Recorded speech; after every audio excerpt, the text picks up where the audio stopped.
과학이 어려워? 일단 5분만 투자해봐.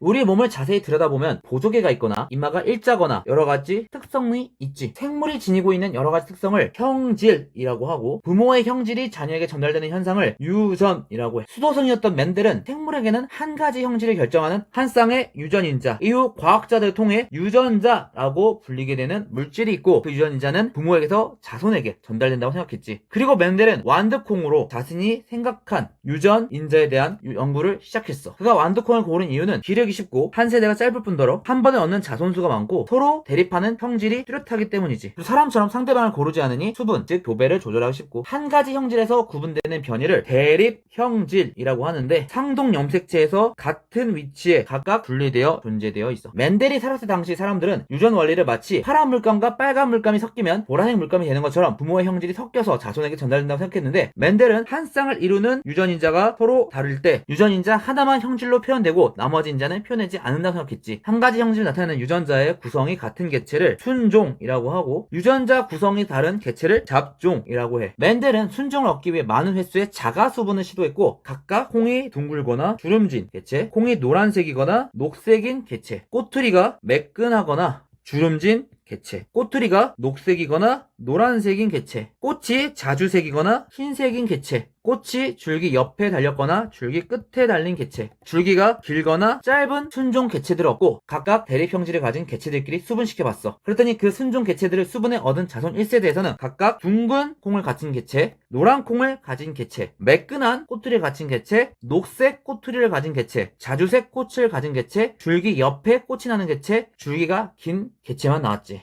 자손 1세대에서 나타나는 형질을 우성이라고 하고, 자손 1세대에서 나타나지 않는 형질을 열성이라고 하는데, 맨델의 첫 번째 실험에서 알 수 있는 것은 한 가지 형질에 대해 서로 다른 대립 형질을 지닌 순종의 개체끼리 교배했을 때 우성만 나타나는 것이지. 이를 우열의 법칙이라고 해. 다만 우열은 단순히 자손 1세대에서 나타날 뿐이지 그 개체가 우수한 여부와는 상관이 없어. 더 나아가 맨델은 한 쌍을 이루는 유전인자는 생식세포가 만들어질 때 각 생식세포로 나뉘어 들어가고, 생식세포가 수정될 때 다시 쌍을 이룬다고 생각했지. 그래서 우성 유전자와 열성 유전자를 모두 갖고 있을 자손 1세대를 다시 자가수분했는데, 우성 유전자가 나타나는 개체와 열성 유전자가 나타나는 개체가 3대 1로 나타내는 걸 알 수 있었어. 즉 유전자는 각각 나뉘어져 조합되고 역시 우열의 여부에 따라 표현되는 것이지. 쌍을 이루고 있던 대립 유전자가 감수 분열이 일어날 때 분리되어 서로 다른 생식세포로 들어간다는 법칙을 분리의 법칙이라고 해. 앞서서는 한 종류의 형질만 봤다면 여러 종류의 형질은 어떨까? 예를 들어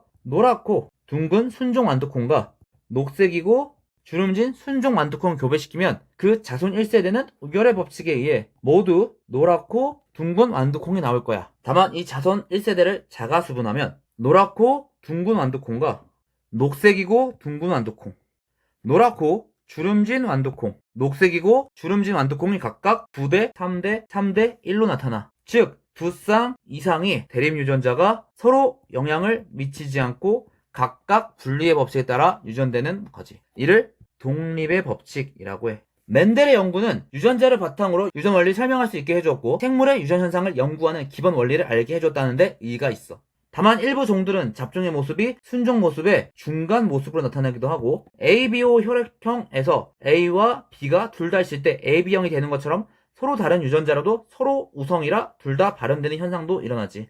대립 유전자가 3개 이상인 경우도 있고, 각각 작은 효과를 내는 여러 종류의 유전자가 상호작용하기도 하고, 유전병을 일으키는 유전자가 성염색체에 있어서 특정 성별일 때 유전병이 발현될 가능성이 더 큰 경우도 있지. 염색체 분열에 이상이 있어서 염색체가 한 쌍씩이 아니라 3개씩 있는 경우도 있고, 정상 염색체보다 염색체 수가 많거나 적어지기도 하고 말이야. 그럼에도 불구하고 맨델 연구 결과는 유전의 기본 원리를 담고 있지. 사람의 경우 보조개가 있는 경우, 이마가 일자일 때보다는 V자일 때, 귓볼이 부착돼 있는 경우보다는 분리돼 있는 경우가, 눈꺼풀이 쌍꺼풀인 경우가, 엄지가 굽어 있는 경우, 혀 말기가 가능한 경우가 우성 유전자야. 다만 사람에 대해 유전 연구를 하기에는 사람은 한 세대가 길고 자손수가 적으며 과학자 마음대로 교배를 하는 것이 불가능해. 심지어 대립 형질이 복잡하고 환경의 영향을 많이 받지. 그래서 사람에 대해 연구를 할 때는 유전과 환경의 영향을 모두 알아보기 위해 쌍둥이를 연구하거나 가계도를 조사하고 염색체와 DNA를 직접 분석하는 등 연구를 진행하고 있지. 이번에는 세포 분열과 유전에 대한 내용을 살펴보았어. 물론 공부는 이제부터 시작인 거 알지? 그럼 다음엔 어떤 얘기로 5분을 때워볼까?